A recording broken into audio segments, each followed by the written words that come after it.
The auction block stood beneath the scorching California sun in Sacramento, and Abigail Brennan held her mother's trembling hand as men shouted bids that reduced them to nothing more than property in this God-forsaken year of 1867. Abigail's father had died 6 months prior, leaving debts so substantial that the creditors had seized everything, including the right to their very freedom.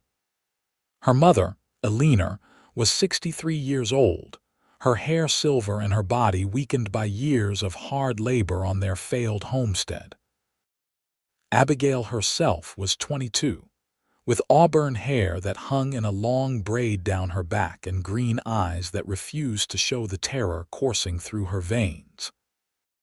She had spent the last week in a cramped wagon with a dozen other unfortunate souls, all being transported to Sacramento, where labor was needed, and the law turned a blind eye to practices that skirted dangerously close to the slavery that had supposedly ended 2 years earlier. The auctioneer was a fat man with a voice like gravel, and he gestured toward Abigail and her mother with a dismissive wave. 2 for 1, gentlemen. The younger one is strong, good for household work, or whatever else you might need. The older one comes with her, but she can still cook and clean well enough. Abigail's jaw clenched. She wanted to scream, to fight, to run, but there was nowhere to go.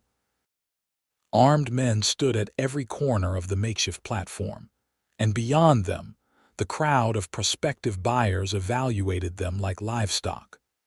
Some of the men leering at her made her skin crawl, and she pulled her mother closer, as if her slim frame could provide any protection against what was coming. $50 for the young one, a voice called out. Don't want the old woman. They come together, the auctioneer repeated, annoyed. Can't separate them. Owner's orders. That was the one mercy their creditor had shown them.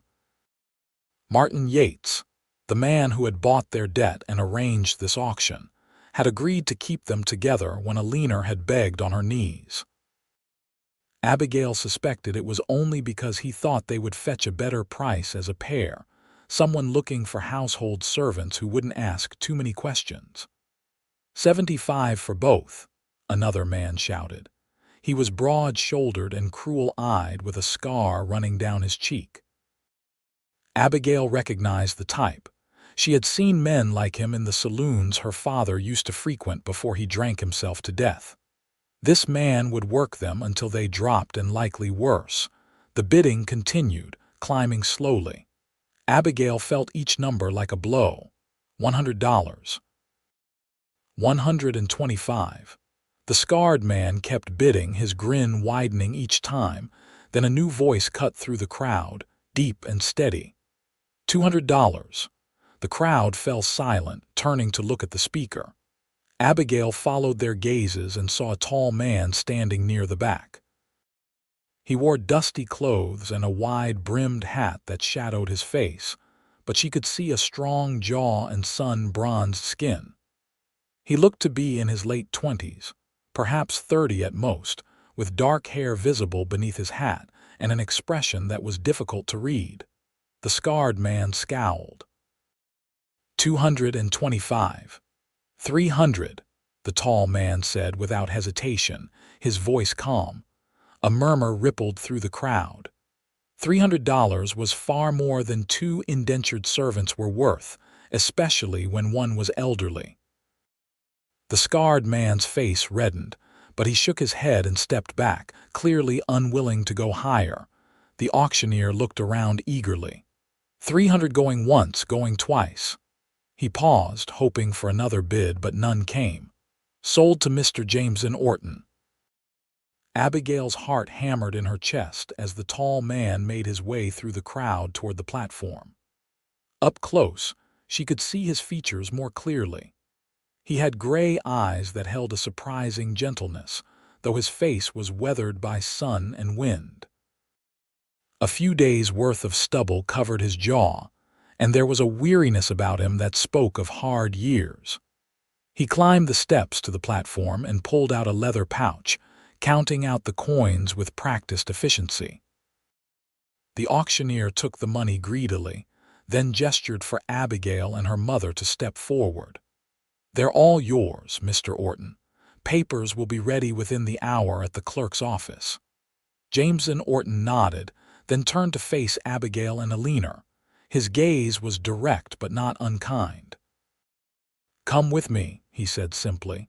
"Get your things if you have any." Abigail's throat was tight. "We have nothing." He nodded again, as if he had expected as much, then turned and descended the platform steps. Abigail helped her mother down carefully, supporting her weight as they followed their new owner through the crowd. People stared and whispered, but Jameson paid them no attention. He walked with purpose toward a wagon hitched to two sturdy horses at the edge of the square. When they reached it, he turned to them again. "Can you both ride in the back? I have some supplies there, but there is room." "Yes," Abigail said, her voice stronger than she felt. She helped her mother climb into the wagon bed, then pulled herself up after. There were indeed supplies, sacks of grain, tools, lumber, but Jameson had been truthful about the space. They settled onto some folded canvas, and Jameson handed them a canteen of water before climbing onto the driver's seat. As the wagon began to move, Abigail finally allowed herself to look at her mother. Eleanor's face was pale, her eyes closed as she leaned against the side of the wagon. "Mama," Abigail whispered. Eleanor opened her eyes and managed a weak smile. "I am all right, dear, just tired." Abigail took her mother's hand and held it tightly. They had survived the auction. Now they had to survive whatever came next. The journey took most of the afternoon. Jameson drove the wagon east from Sacramento, following roads that grew progressively rougher until they were little more than dirt tracks. The landscape changed from the bustling town to open fields, and then to rolling hills dotted with oak trees. Abigail watched the scenery pass, trying to gauge where they were going and what kind of place they were being taken to. Finally, as the sun began its descent toward the horizon, painting the sky in shades of orange and pink, the wagon crested a hill, and Abigail saw their destination. Below them lay a valley with a creek running through it, the water glinting in the fading light. There was a modest ranch house, a barn, a corral with several horses and various outbuildings. It looked well maintained but not prosperous, the home of someone who worked hard but was not wealthy. Jameson drove the wagon down into the valley and stopped in front of the ranch house. He set the brake and climbed down, then came around to the back of the wagon. "We are here," he said. "Let me help you down." He offered his hand to Eleanor first, supporting her carefully as she climbed down from the wagon. Then he turned to Abigail. She hesitated for just a moment before taking his hand. His grip was strong and calloused, the hand of a man who knew hard work. When her feet touched the ground, he released her immediately and stepped back, giving her space. "I know you must have questions," Jameson said, looking between them, "and you must be frightened, but I want you to know that I will not harm you. You will work, yes, because I need help on this ranch, but you will be treated fairly." Abigail found her voice. "Why did you buy us? Why pay so much?" Jameson's expression darkened slightly. "Because I saw the other man bidding and I know his reputation. I could not let you go to him." He paused, then added, "My own mother was widowed and left with nothing. Creditors took everything. She died in a poor house when I was 15. I swore then that if I ever had the means, I would help others in that situation." The words hung in the air between them. Abigail studied his face, trying to determine if he was telling the truth. She wanted to believe him, but she had learned to be cautious. "What do you expect from us?" "Honest work," Jameson said simply. "My ranch is not large, but it is more than I can manage alone. I need help with the household, the garden, the animals. Your mother can do what she is able. You," he looked at Abigail directly, "you look strong. I imagine you can handle a variety of tasks." "I can," Abigail said, lifting her chin. "I grew up on a homestead. I know how to work." "Good." Jameson gestured toward the house. "Come inside. You must be hungry and we need to discuss arrangements." The interior of the ranch house was simple but clean. There was a main room with a fireplace, a table with chairs, and a few pieces of sturdy furniture. A doorway led to what Abigail assumed was a bedroom. Everything spoke of functionality rather than comfort, the home of a man who lived alone and had no one to impress. Jameson lit a lamp as the daylight faded, then began pulling food from a cupboard: bread, cheese, some dried meat. He set it on the table along with plates. "Eat," he said. "I am going to tend to the horses. When I come back, we will talk more." He left through the front door, and Abigail immediately went to her mother, helping her into a chair. Alina sank down with a sigh of relief, her hands trembling as she reached for the bread. "He seems kind," she whispered.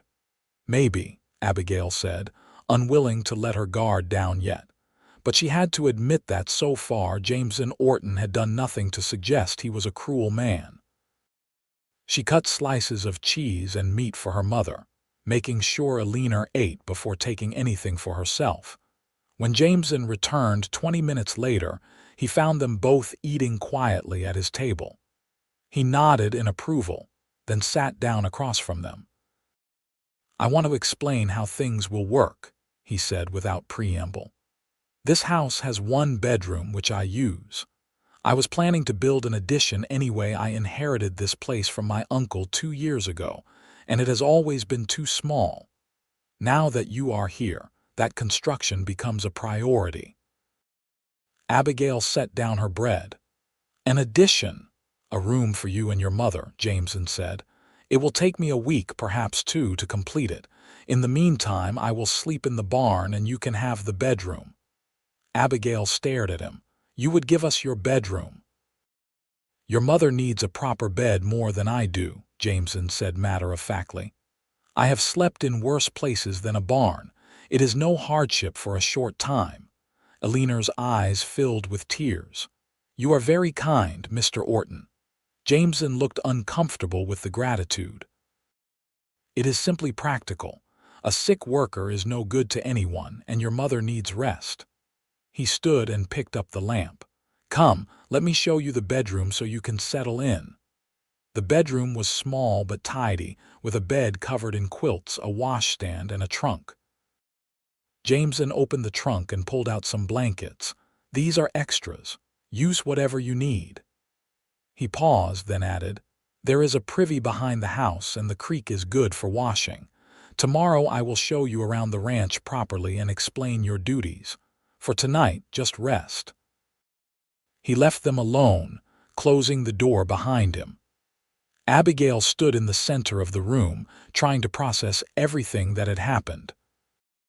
This morning she had been on an auction block, and now she was standing in a bedroom, being told to rest by a man who had just promised to build them a room of their own.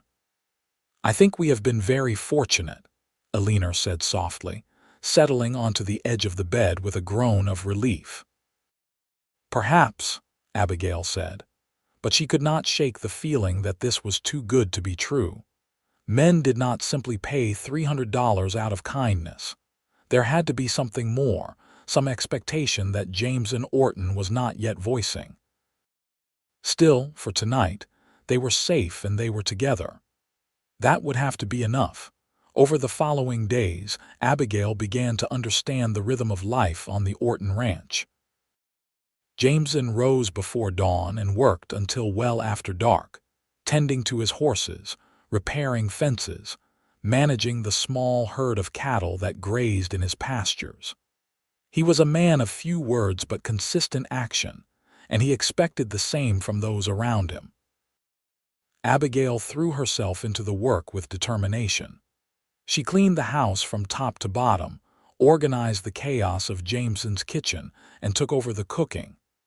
She tended the vegetable garden, fed the chickens, and collected eggs each morning. When Jameson saw that she was capable, He began teaching her other tasks: how to help with the horses, how to mend tack, how to manage the more physical aspects of ranch work. Eleanor did what she could, which was less than Abigail would have liked but more than she had feared. Her mother's health was fragile, but in the stable environment of the ranch, with regular meals and a warm bed, she began to regain some strength. She took charge of the mending and the more delicate kitchen tasks, and she kept the house tidy while Abigail worked outside. True to his word, Jameson began construction on the addition to the house. He started the very first morning after their arrival, measuring and cutting lumber before the sun had fully risen. Abigail watched him work during her breaks, fascinated by his competence. He moved with the confidence of someone who had built things before, and the structure began to take shape quickly. On the fourth day, as Abigail brought him a cup of water during the afternoon heat, she finally voiced the question that had been gnawing at her. "Why are you really doing this?" "Building us a room." Jameson paused in his hammering and accepted the water gratefully, drinking deeply before answering. "I told you, you need a place to sleep. You could have put us in the barn or built us a separate shack." Abigail crossed her arms. "This room, it is attached to your house. It is part of your home." Jameson set down the cup and looked at her directly. "Would you prefer a separate building?" "No, Abigail faltered. "I just do not understand. We are your property, your servants. Why treat us like something more?" A muscle worked in Jameson's jaw. "Because you are not my property. You are human beings who fell on hard times. The papers may say I own your labor, but I do not own you. There is a difference. Most men do not see it that way. I am not most men." Jameson picked up his hammer again. "My mother died alone and forgotten because people saw her as disposable once she had nothing left to give. I will not do that to anyone else, papers or no papers." He positioned a nail and drove it home with 3 solid strikes. "The room is large enough for 2 beds, a dresser, and a washstand. It will have a window facing east so you will get the morning light, and it will have a door that locks from the inside." That last detail struck Abigail silent. A lock on the inside meant privacy, safety, control. It meant that Jameson was truly giving them their own space, not just a place to sleep. She felt something shift in her chest, a loosening of the constant fear she had carried since her father's death. "Thank you," she said quietly. Jameson glanced at her, and for the first time she saw him smile, just a small curve of his lips, but genuine. "You are welcome." As the days turned into a week, Abigail found herself watching Jameson more than she meant to. He was a puzzle she wanted to solve. He was gruff and often silent, but she noticed small kindnesses. The way he always set aside the best cuts of meat for her mother. The way he shortened his work day when the heat became oppressive so that Abigail would not be expected to work through the worst of it. The way he spoke to the horses with gentle words and patient hands. She also noticed that he seemed lonely. In the evenings, after supper, he would sit on the porch and smoke his pipe, staring out at the darkening valley with an expression of deep melancholy. Abigail wondered what he was thinking about in those moments. What losses had shaped him? What dreams had brought him to this isolated ranch? One evening, after Eleanor had already gone to bed, Abigail found herself stepping out onto the porch where Jameson sat. "May I join you?" she asked. He looked surprised but nodded, gesturing to the empty chair beside him. "Of course." Abigail sat down, folding her hands in her lap. For a long moment neither of them spoke. The night was alive with the sounds of crickets and the distant call of an owl. The air was finally cooling after another scorching day. "The room is nearly finished," Jameson said eventually. "Another few days and it will be ready. You work fast." "I am motivated." He drew on his pipe, then exhaled slowly.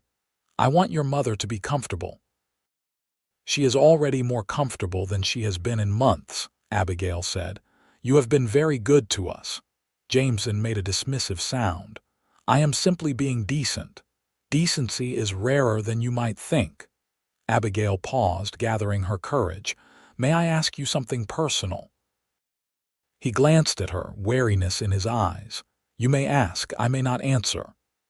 "Why are you alone out here? You seem like the kind of man who should have a family." Jameson's expression closed off, and Abigail immediately regretted the question, but after a long silence he spoke. "I was married once." Her name was Rebecca. We had been married for less than a year when she died of fever.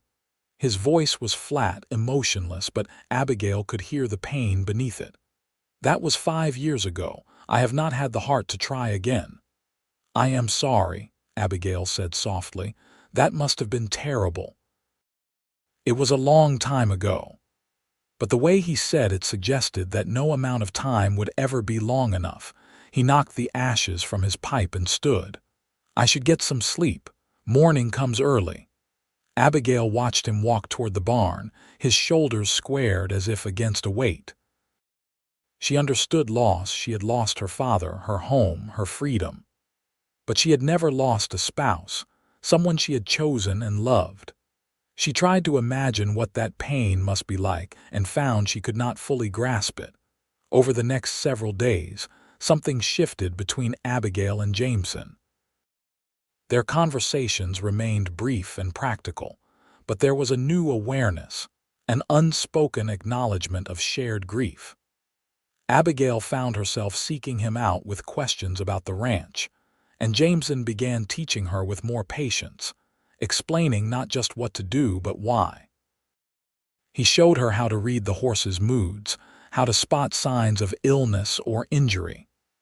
He taught her to throw a rope, to mend a fence properly, to predict weather changes by reading the sky. Abigail absorbed everything eagerly, grateful for the distraction from darker thoughts, and surprised by how much she enjoyed learning these skills. One afternoon, as they worked together to move a fallen tree that was blocking one of the irrigation ditches, Jameson paused to wipe the sweat from his forehead. "You are a good worker," he said, almost reluctantly. "Better than some men I have hired." Abigail could not help but smile at the grudging compliment. "My father may have been a drunk, but he taught me well before he lost himself to the bottle."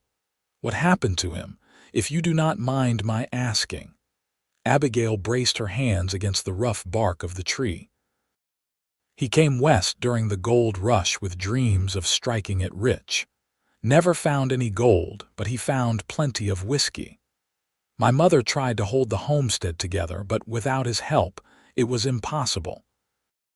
When he finally drank himself to death last winter, we discovered he had debts we knew nothing about. The creditors came, and she gestured vaguely. You know the rest. I am sorry." Jameson's voice was sincere. "You deserved better. So did you." The words were out before Abigail could stop them. "With your wife, I mean, it was not fair." Jameson looked at her for a long moment, something unreadable in his gray eyes. "No," he said finally, "it was not fair, but life rarely is." He bent back to the tree. "Come on. Let us get this moved before dark." They worked in companionable silence after that, and Abigail found herself acutely aware of Jameson's presence beside her. The way his muscles moved under his shirt as he lifted and pulled, the concentration on his face, the rare moments when he smiled at a small success. She told herself she was simply grateful for his kindness, but she knew it was becoming something more, something dangerous for a woman in her position. The room was completed on the 12th day. Jameson installed the final touches: a sturdy door with a lock, 2 windows with real glass panes, hooks on the walls for hanging clothes. He had even built a simple dresser and acquired 2 bed frames from town, along with mattresses and bedding. When he showed the finished room to Abigail and Alina burst into tears. "It is beautiful," she sobbed, clutching Jameson's arm. Thank you so much." Jameson looked overwhelmed by her emotion.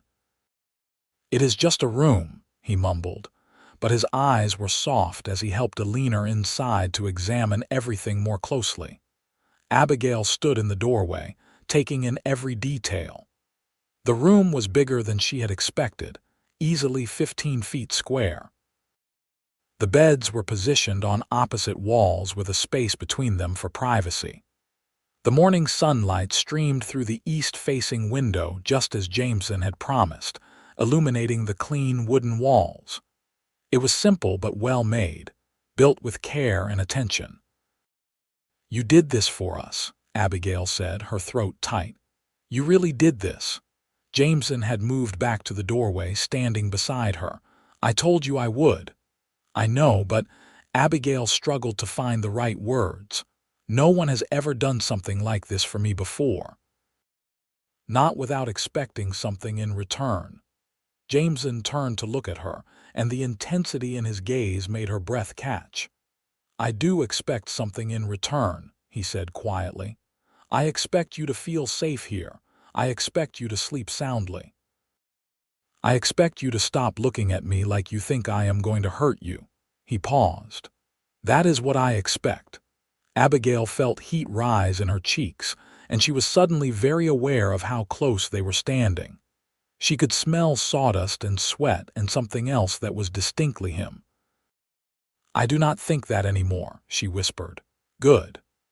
But Jameson did not move away, and neither did Abigail. The moment stretched between them, charged with something neither of them was ready to name. Eleanor's voice broke the spell. "Abigail, come see. There is even a shelf for our things."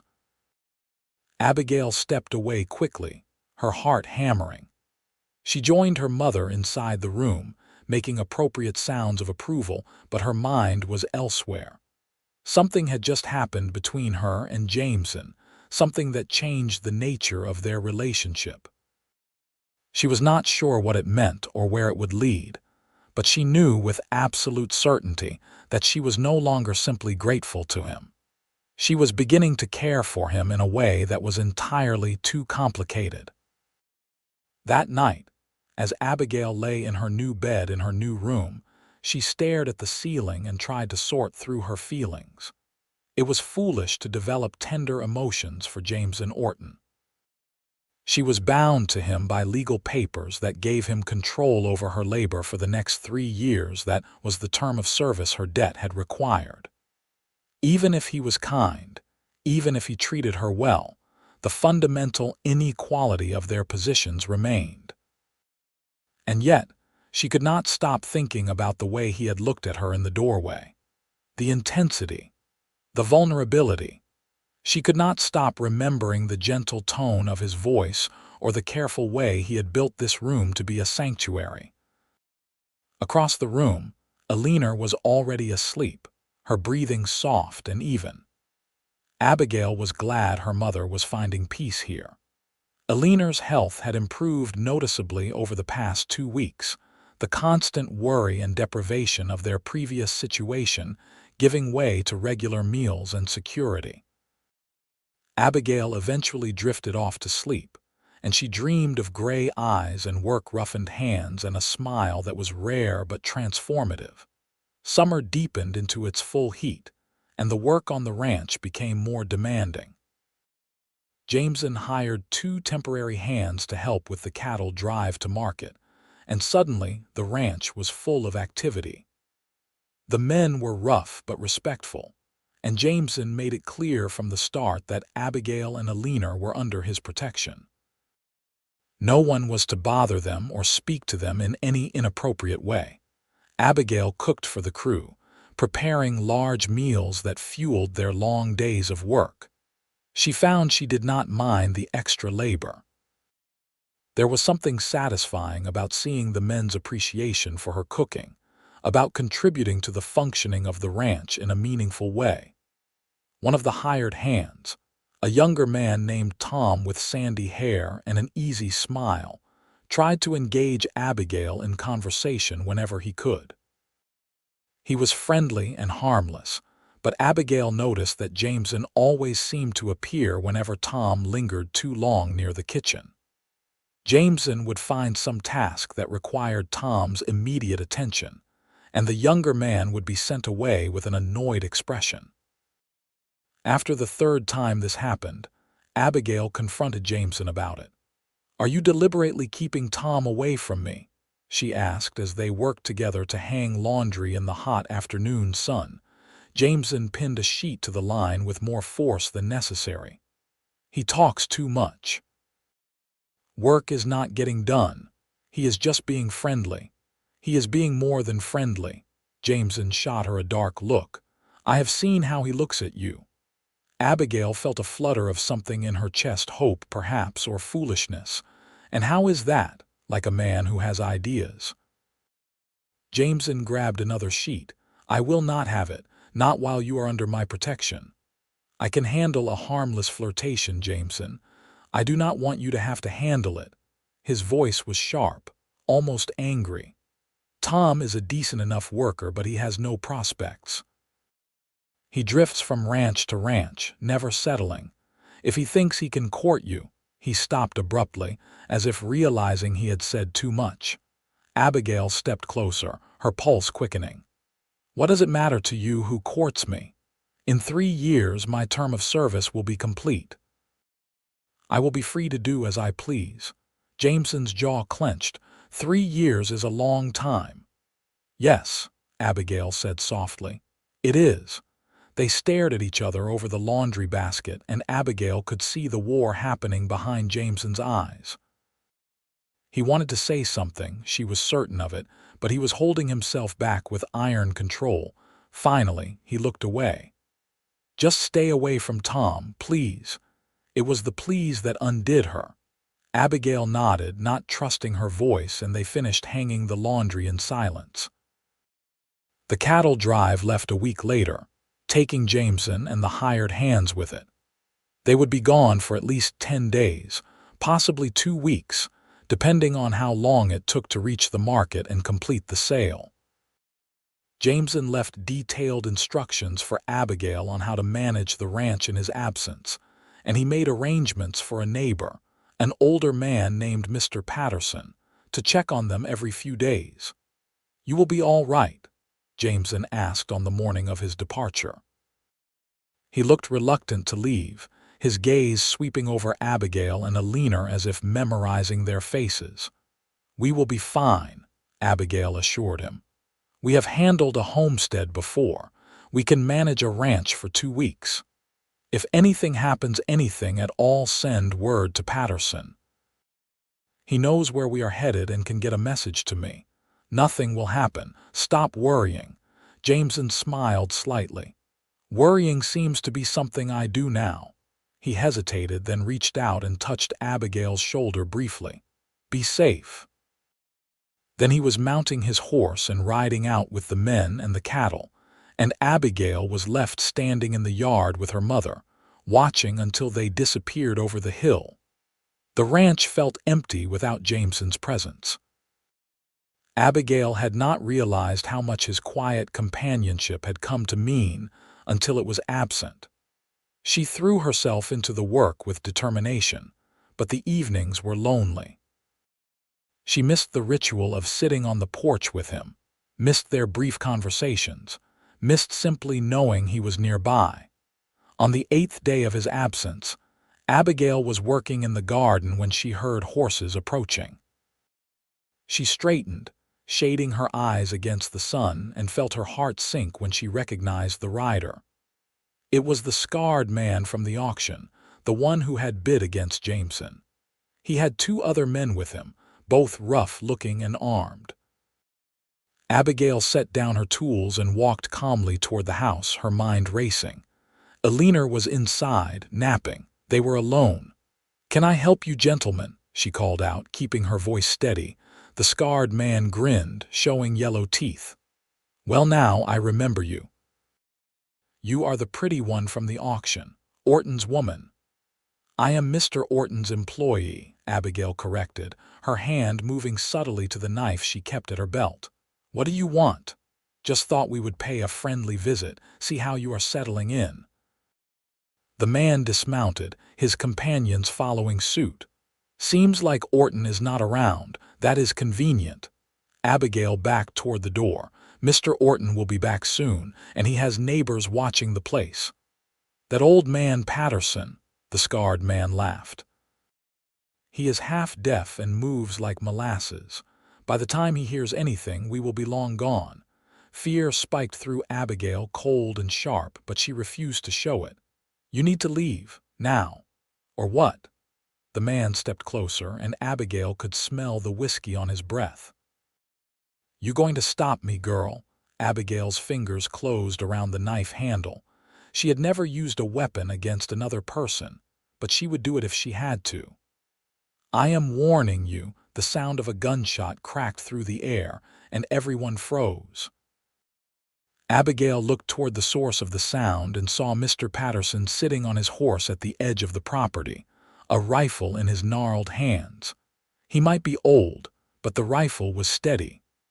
You heard the lady, Patterson called out, his voice carrying surprising authority. Time for you to leave.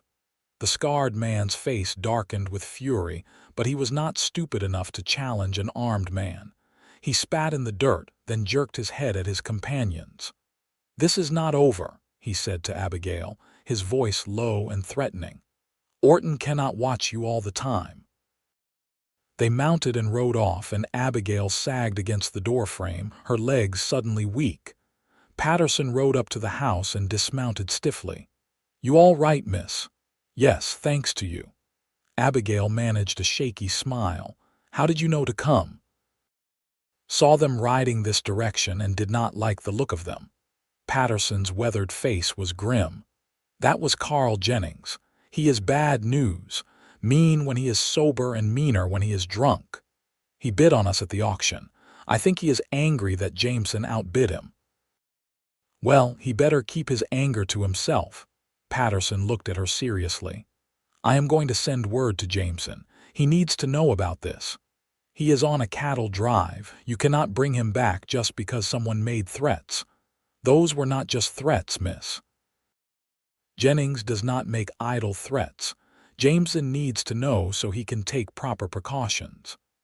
Patterson was already heading back to his horse. Keep your doors locked and your knife close. I will have my sons take turns watching the place until Jameson gets back. Abigail wanted to protest, to insist they could handle themselves, but she knew that would be foolish pride. Thank you, Mr. Patterson, truly. He nodded and rode off, and Abigail went inside to check on her mother. Eleanor was awake now, her face pale. I heard voices. What happened? Abigail sat down beside her mother and took her hand. Nothing we could not handle, but I think we need to be extra careful for a while. That night, Abigail barely slept. She kept the knife under her pillow and startled at every sound. The confident peace she had found at the ranch felt shattered, replaced by the old familiar fear. She found herself wishing desperately for Jameson's return, for the safety his presence represented. Jameson returned 5 days later, arriving in the middle of the night. Abigail heard the horses and bolted upright, her hand going to her knife, but then she heard his voice calling her name, and she nearly sobbed with relief. She threw on a robe and rushed outside to find him dismounting in the moonlight. Jameson, he crossed to her in 3 long strides and gripped her shoulders, his eyes searching her face. Are you all right? Patterson's message said Jennings was here. I am fine. Nothing happened. Patterson arrived in time. But Abigail's voice shook, betraying her fear. Jameson pulled her against his chest in a sudden, fierce embrace. I should have been here, he said roughly. I should never have left you alone. Abigail allowed herself to lean into him for just a moment, breathing in the familiar scent of him mixed with trail dust and sweat. Then she pulled back, aware that they were standing in the moonlight in their nightclothes, that this was dangerously intimate.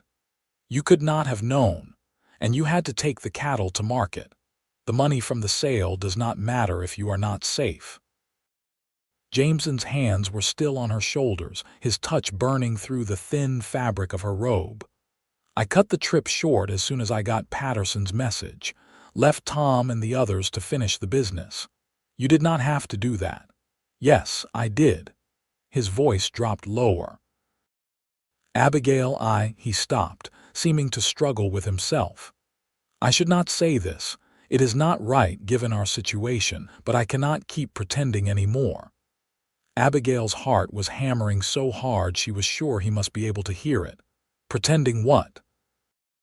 That I see you only as someone who works for me, that I have not been counting the days until I could come home and see you again.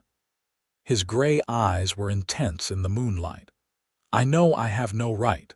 I know the papers say you belong to me, and that makes anything between us wrong. But I need you to know that I do not think of you that way. I think of you as what? Abigail whispered.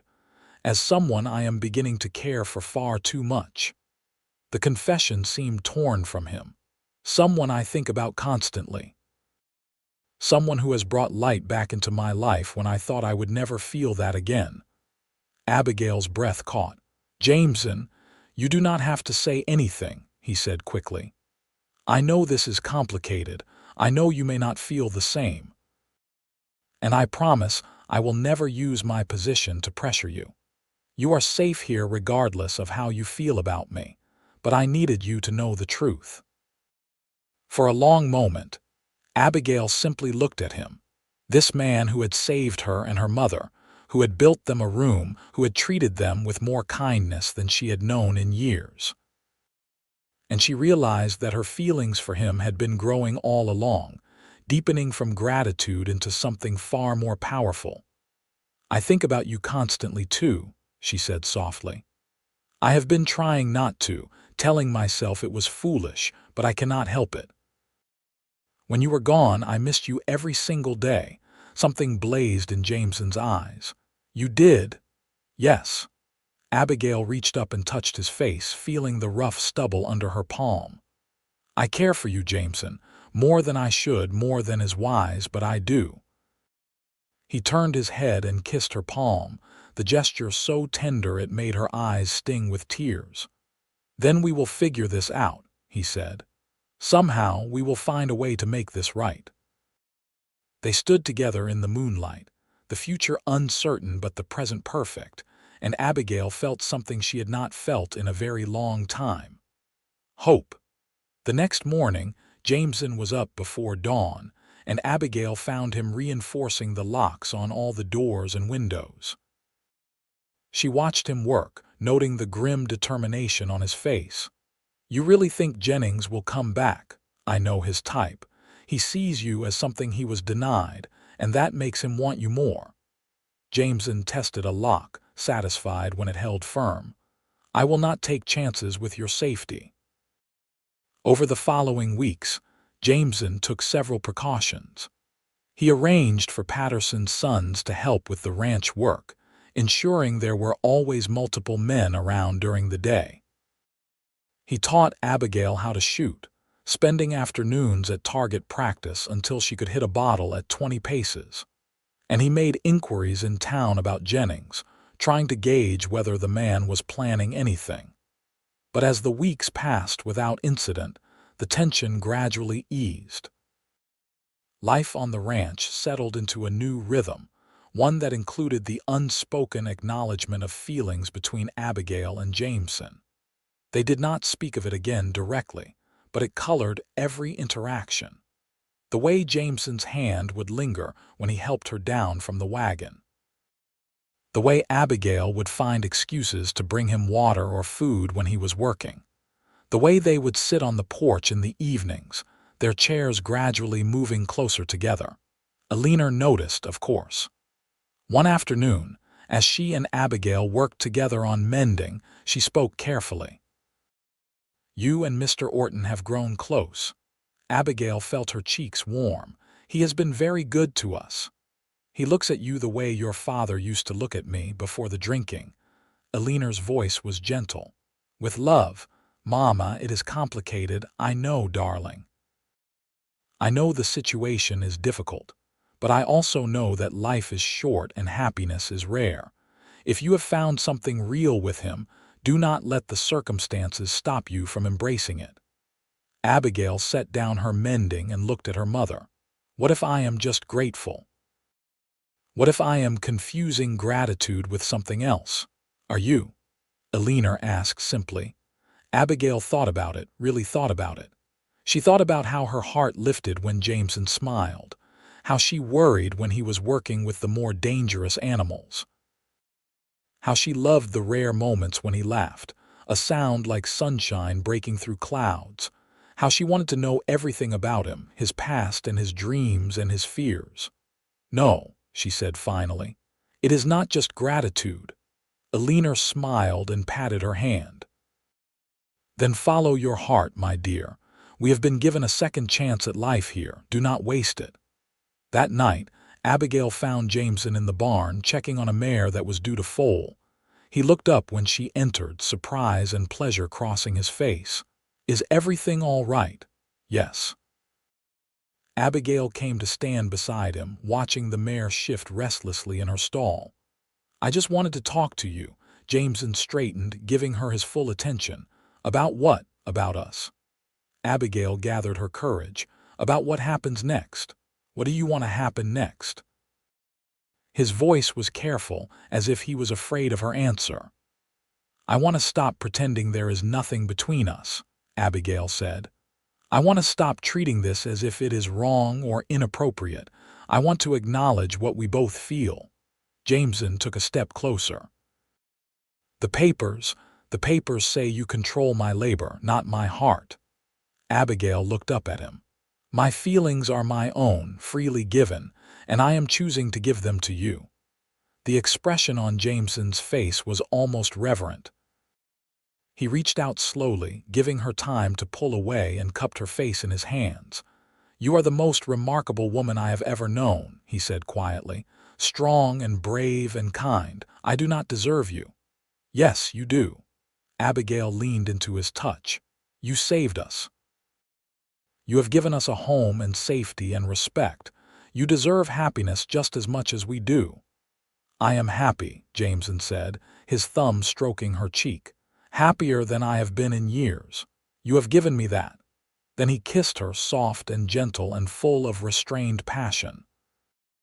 Abigail melted into him, her arms winding around his neck, and for a long moment the world consisted only of the two of them and the incredible rightness of being in each other's arms. When they finally pulled apart, both breathing hard, Jameson rested his forehead against hers. I will talk to a lawyer, he said. There must be a way to end the indenture papers early to free you properly. I want you to be truly free to choose this, to choose me.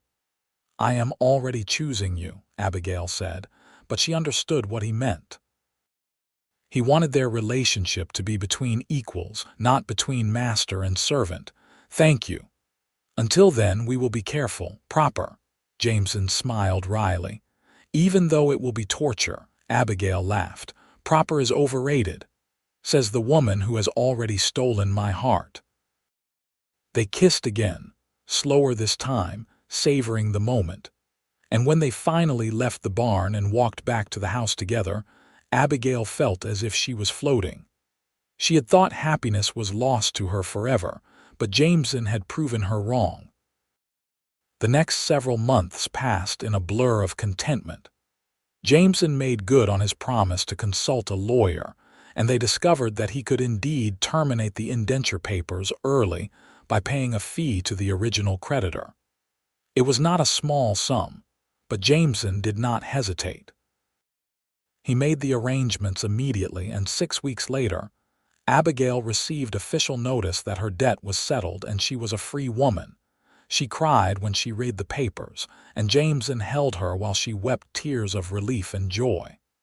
You are free, he murmured into her hair. Truly free. Thanks to you, Abigail said, clinging to him. No, thanks to your own strength and work. I simply helped remove an unjust burden. He pulled back to look at her. Now what will you do with your freedom? Abigail smiled. I am going to stay right here if you will have me. Not as your servant or your debtor, but as your equal, your partner. "And perhaps someday my wife." Jameson's voice was hopeful, tentative. "Yes," Abigail said without hesitation. "Someday soon, I hope." Jameson kissed her then, deep and passionate, and Abigail knew she had found her home. They were married in the spring of 1868, in a simple ceremony in Sacramento, with Mr. Patterson and his family as witnesses. Alina cried happy tears throughout the entire event, and Jameson looked at Abigail as if she were the most precious thing in the world. Their wedding night was tender and sweet, full of whispered promises and gentle explorations. Jameson was patient and careful, making sure Abigail felt safe and cherished. And when they finally came together as husband and wife, it felt like the most natural thing in the world, the culmination of all the trust and love they had built over the past year. Life as Mrs. Orton was everything Abigail had hoped for and more. She and Jameson worked side by side on the ranch, building it into something prosperous. They laughed together, argued occasionally, and always made up before bed. Alina's health continued to improve, and she took great joy in managing the household and spoiling her daughter and son-in-law. The situation with Carl Jennings resolved itself in an unexpected way. 6 months after the wedding, Jameson received word that Jennings had been killed in a bar fight in Sacramento. Abigail felt a complex mixture of relief and sadness at the news. Relief that the threat was gone, but sadness that any life had to end in such a way. A year after their wedding, Abigail discovered she was pregnant. Jameson was overjoyed, immediately becoming overprotective and fussing over her constantly. Alina was beside herself with excitement at the prospect of becoming a grandmother. Their son was born in the winter of 1869, a healthy baby boy with his father's gray eyes and his mother's auburn hair. They named him Thomas Orton, and Jameson held him with such tenderness that Abigail fell in love with her husband all over again. Alina doted on little Thomas, and for the first time in years, she seemed truly at peace. She would sit in the rocking chair Jameson had made for her, holding her grandson and singing old lullabies, and Abigail would watch them and feel her heart swell with gratitude. 2 years later, a daughter joined the family. They named her Rebecca Alina, honoring both Jameson's first wife and Abigail's mother. Jameson wept when he held his daughter for the first time, and he told Abigail that he felt Rebecca would have been happy to know her name lived on in such a beautiful way. The ranch prospered under Jameson and Abigail's joint management. They expanded slowly and carefully, adding more cattle and horses, improving the land, building a larger barn. They hired seasonal workers when needed, and Jameson always treated them fairly, just as he had treated Abigail when she first came to the ranch. When Thomas was 5 and Rebecca was 3, Alina became ill. It started as a simple cold but developed into pneumonia.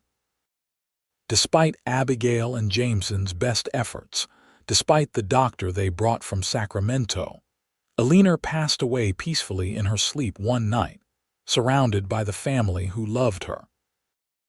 Abigail grieved deeply, but she took comfort in knowing her mother had spent her final years in happiness and security. Alina had lived to see her daughter married to a good man, had held her grandchildren, had known peace after so much hardship.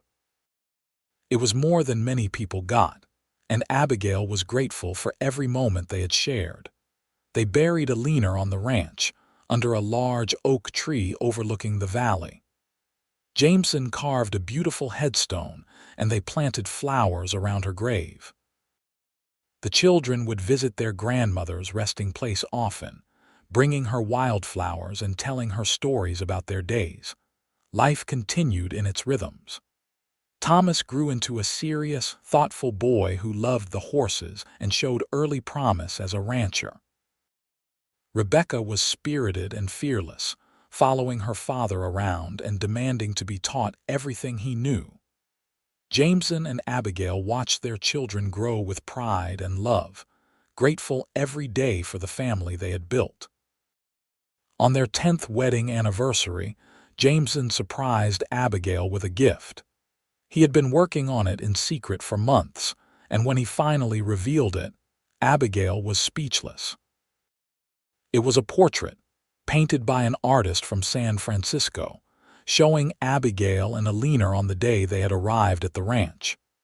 Jameson had described them to the artist from memory, capturing the fear and uncertainty in their faces, but also the strength and dignity. "I never want us to forget where we came from," Jameson said as Abigail stared at the painting with tears in her eyes. "I never want to forget how lucky I am that fate brought you to me." "I am the lucky one," Abigail said, turning to embrace her husband. "You gave me everything. A home, a family, a life worth living." "We gave that to each other," Jameson corrected, kissing her forehead. "I was just existing before you came. You taught me how to live again." They hung the portrait in the main room of the house, where it served as a constant reminder of how far they had come. And every time Abigail looked at it, she remembered that terrible day on the auction block and marveled at the journey that had brought her here. More years passed, marked by the steady accumulation of small joys and occasional sorrows. Thomas grew into a fine young man who eventually married a sweet girl from a neighboring ranch. Rebecca proved to have a talent for horse training and became known throughout the region for her skill. Jameson's hair turned gray at the temples, and Abigail found smile lines around her eyes, evidence of years of laughter. The ranch that Jameson had inherited as a modest property grew into one of the most respected operations in the area. But more than the material success, it was known as a place where people were treated fairly, where hard work was rewarded, where families could build a life. Jameson and Abigail made it a point to help others who found themselves in desperate situations, offering work and fair wages, sometimes even taking in families who had nowhere else to go. On a warm evening in the summer of 1885, Jameson and Abigail sat together on the porch as they had done countless times over the years. They were in their late 50s now, their hands weathered by work, but still fitting together perfectly. Thomas lived with his wife in a house they had built on the far side of the property, and they could see the lamplight in his windows. Rebecca was inside making dinner, singing to herself as she cooked. "You remember the first time we sat here together?" Jameson asked, his thumb tracing circles on the back of Abigail's hand. "I remember," Abigail said with a smile. "I was so frightened of you then. I thought you must have some ulterior motive for buying us. And now I know that your ulterior motive was simply being a good man." Abigail leaned her head on his shoulder. "I have loved you for so many years now, Jameson. I cannot even remember what life was like before you. Nor can I."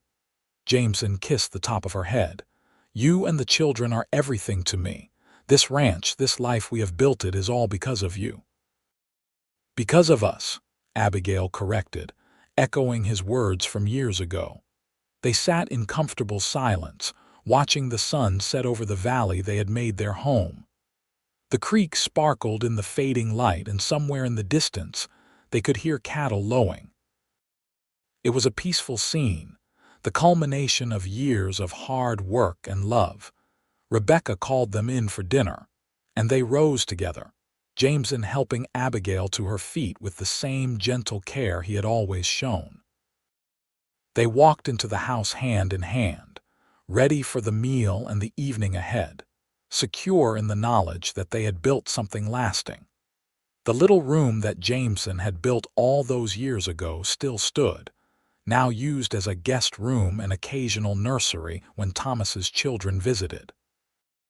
But the memory of what it had represented, safety, respect, the beginning of love, remained fresh. Abigail would sometimes stand in the doorway and remember that first night, sleeping in a real bed with a lock on the door, and she would whisper a prayer of gratitude for the cowboy who had seen two desperate women and chosen kindness. Years continued to pass. Jameson and Abigail grew older, but their love never diminished. They faced the challenges of aging together, supporting each other through aches and pains and the inevitable losses that come with a long life. When Patterson died, they mourned the man who had helped save them. When friends and neighbors passed, they attended funerals and comforted the bereaved, always grateful for another day together. Thomas and his wife blessed them with 4 grandchildren, and Rebecca eventually married a kind man who shared her love of horses. They had 3 children of their own, and the ranch rang with the sound of young voices during family gatherings. Jameson built additions to the house to accommodate everyone, and Sunday dinners became a cherished tradition. On their 30th wedding anniversary, Jameson was still strong enough to ride, and he took Abigail up into the hills above the ranch where they could see the entire valley spread out below them. "I claimed this land 35 years ago," he said, his arm around her waist. "But it was not really a home until you came." "We have had a good life," Abigail said, looking at the vista before them. The ranch was thriving, their children were happy, their grandchildren were healthy. "Better than I ever dreamed possible when I stood on that auction block." "I saw you that day," Jameson said quietly, "and I saw strength. I saw someone who refused to break despite everything that had happened. I knew I had to help if I could.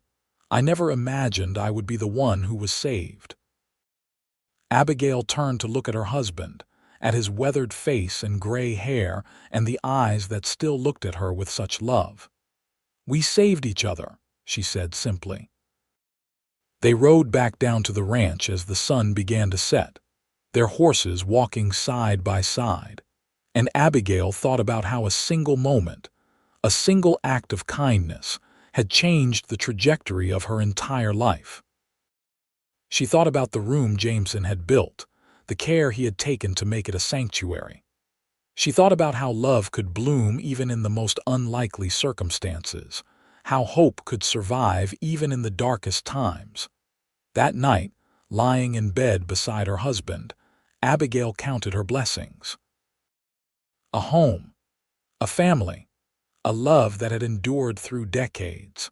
She fell asleep with Jameson's arm around her, secure in the knowledge that she was exactly where she was meant to be. The years that followed were gentle ones. Jameson and Abigail gradually stepped back from the day-to-day running of the ranch, allowing Thomas to take over while they enjoyed their grandchildren and the fruits of their labor. They traveled occasionally, visiting San Francisco and seeing how much the world had changed since their youth. But they always returned to the ranch, to the place that had become synonymous with home. When Abigail was 65, she fell ill with a fever. For a terrible week, Jameson sat by her bedside, holding her hand and willing her to recover. Their children gathered, their faces drawn with worry, but Abigail fought through with the same strength that had carried her through every trial of her life.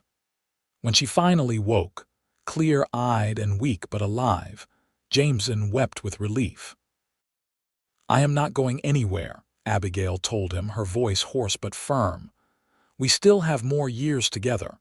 "Promise me," Jameson said, his hand gripping hers tightly. "I promise," Abigail said. "We will grow old together, you and I," and they did. They lived to see their grandchildren marry and start families of their own. They lived to see the ranch expand beyond anything Jameson had imagined when he first inherited it.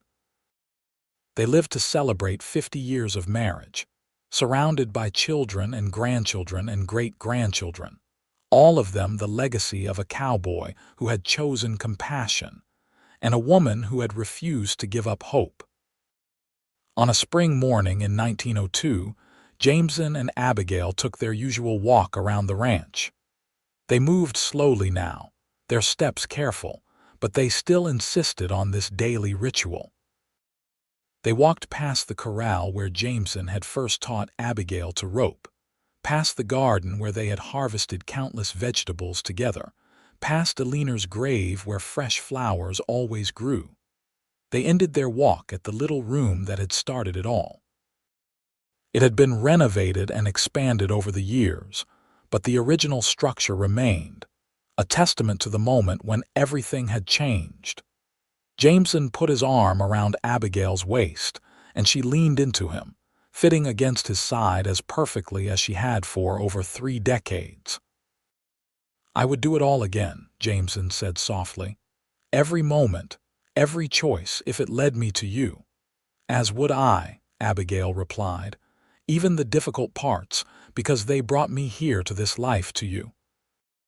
They stood together in the morning sunlight, two people who had found each other against all odds and built something beautiful. The ranch would continue after them, passed down through generations, but it would always carry the story of the woman who was sold with her elderly mother and the cowboy who built them both a room. It would always be a place where love had conquered fear, where kindness had triumphed over cruelty, where two people had discovered that home was not a place, but a person who saw you, truly saw you, and chose to stay. As they walked back to the house for breakfast, their hands clasped together, Abigail thought about the miracle of her life.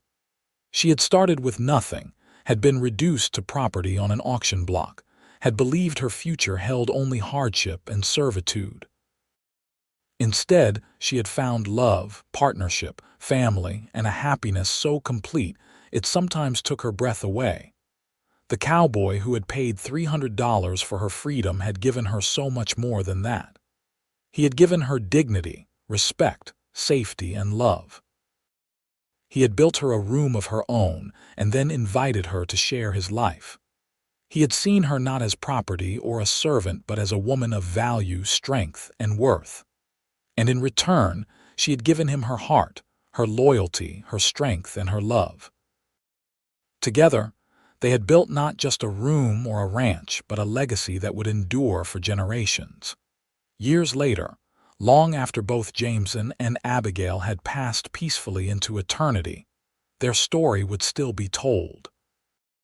Their descendants would gather in the house that had grown from that single room, and they would speak of the cowboy and the woman from the auction block who had defied the circumstances that sought to define them.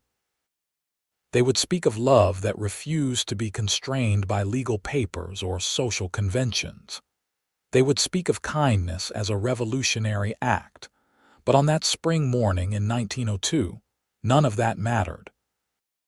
What mattered was the feeling of Jameson's hand in hers, the warmth of the sun on her face, the sound of their grandchildren's laughter drifting from the house. What mattered was the present moment, this perfect, ordinary morning in a life full of such moments. Abigail squeezed Jameson's hand, and he squeezed back, and in that simple gesture was contained everything they had been to each other. Savior and saved, teacher and student, friend and lover, husband and wife. They had started as strangers bound by an unjust contract and had become soulmates bound by choice and love. The little room still stood, a monument to the beginning of their story. But the true monument was the life they had built together, brick by brick, day by day, choice by choice. It was a life marked by hard work and laughter, by sorrow and joy, by challenges overcome and dreams realized. It was a life worth living, worth fighting for, worth cherishing. And as Abigail and Jameson entered their home, greeted by the delicious smells of breakfast and the chatter of family, they knew with absolute certainty that they had been blessed beyond measure. The auction block that should have been the end of everything had instead been the beginning. The cowboy who had built them a room had built them a future. And that future, spanning decades and generations, had been filled with more love than either of them had dared to hope for on that scorching California day in 1867 when their eyes first met across a crowd of strangers. They had found each other in the worst of circumstances and created the best of lives. They had turned an ending into a beginning, despair into hope, strangers into family. That was their story, their legacy, their gift to the world. Proof that kindness could change everything, that love could bloom anywhere. That home was something you built together, one room, one day, one choice at a time.